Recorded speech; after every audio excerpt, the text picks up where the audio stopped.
Hello, this is Michael Bloom, your Caregiving Without Regret expert, and I'm pleased to be here with you to share a little bit of a pre-splab session thoughts. My good friend and colleague Kim Adams, who is a very special grief and loss coach, is going to be joining me tonight on December 16th at 8 p.m. Eastern Time, where we're going to be co-hosting our first Dying to Talk Cafe. And actually, the reason we've decided to launch these Dying to Talk virtual cafes is to give people who are in the midst of caregiving, or those who are beyond caregiving, or those who maybe even in need of caregivers because they're going through their own health issues, to be able to have a really safe forum to come and talk about the things that are of concern to them.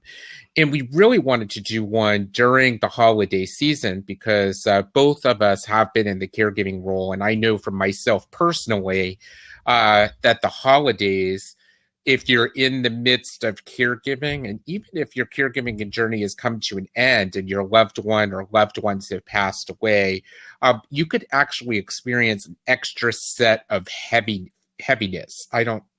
The only way to describe it, and if you're watching this, you may understand that some of us, because of all of the competing demands of what we're doing, or if we have these feelings of really longing and missing loved ones who we shared special times with in the past during the holidays, this time of year can have this kind of unexplainable heaviness of feelings and emotions. And that's totally natural.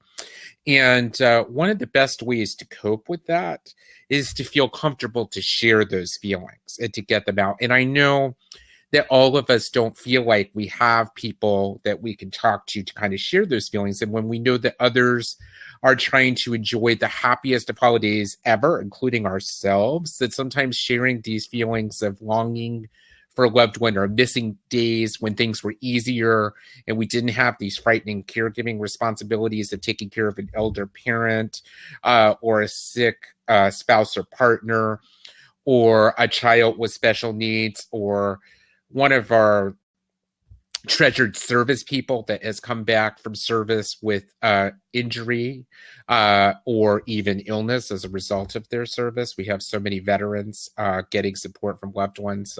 In fact, in the United States, we have over 1 million people caring for a veteran who's returned from Iraq and Afghanistan. This time of year could just feel so stressful. It can feel so in the world when there's, people trying to be jolly, you may not feel so jolly. And we don't always feel like we have places where we can share that. And Kim and I want to make sure that not just during the holidays, but even beyond, that people have a place in a forum. And we're going to use Blab as a new place to host some of these Dying to Talk virtual cafes. The other thing, and I don't want this to be a long recording right now, but just to share that if you are, in the midst of caregiving right now, I'm going to take you back actually to 2009. On this time in 2009, I was in the midst of caring for both of my elder parents. My father at this point was terminally ill, was on hospice supports.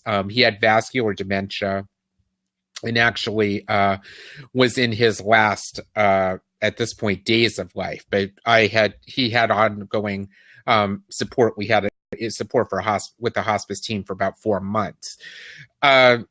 Because of my dad's vascular dementia, starting at Thanksgiving Day, we have been invited to a cousin's home for Thanksgiving. There's usually an annual really wonderful Thanksgiving dinner celebration that we have with my dear cousins. I'm an only child, so I don't have siblings, and I really valued those times. On that particular Thanksgiving in 2009, I really wasn't sure if we were going to be able to make it. My father was not always cooperative with going out for rides or going to appointments, and his behavior with vascular dementia was really unpredictable. So my way of dealing with the situation is I didn't want to just say no, because I knew it could be a really enjoyable family outing. But on the other hand, I didn't want to feel the pressure of trying to force something to happen that couldn't happen. So what I embraced that year, the word maybe. So when we were invited to different things, my response to people was, can I, and my response was, can I say maybe? Because I really don't know what that day, that hour, in fact, that minute would bring, that I would be attempting to come to a holiday gathering. And that really made things a lot easier. In fact, when I brought that up with a few people that I was invited to situations, they totally understood.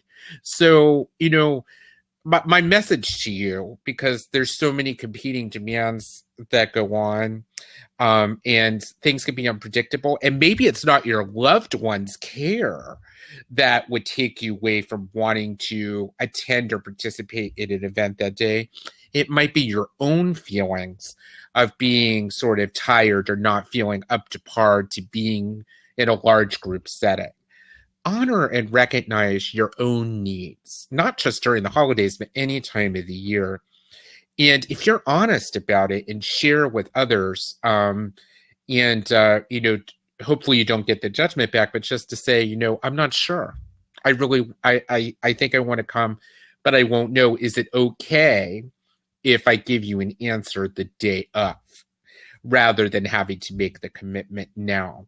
And it may not be okay, because maybe it's a certain event where they need a certain head count, and that's okay too. So be aware that it may not always be okay, but if you are honest and open with what your needs are, most of the time it will be. So that's why with the caregivers that I speak with and they feeling a lot of stress at this time of the year, my philosophy is embrace the word maybe and go with the flow of your needs, your emotional health, and the needs of the loved one you're caring for. So I think that can make a world of difference. I hope many of you who may be watching this video, I really am thinking about the special caregivers that are out there, that do remarkable, heroic things as part of our great caring force for humanity.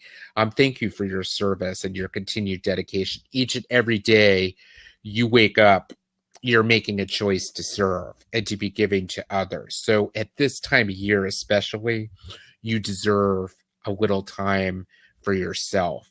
So I hope to see you on the Dying to Talk Cafe later. And I wish you and yours the best holidays possible.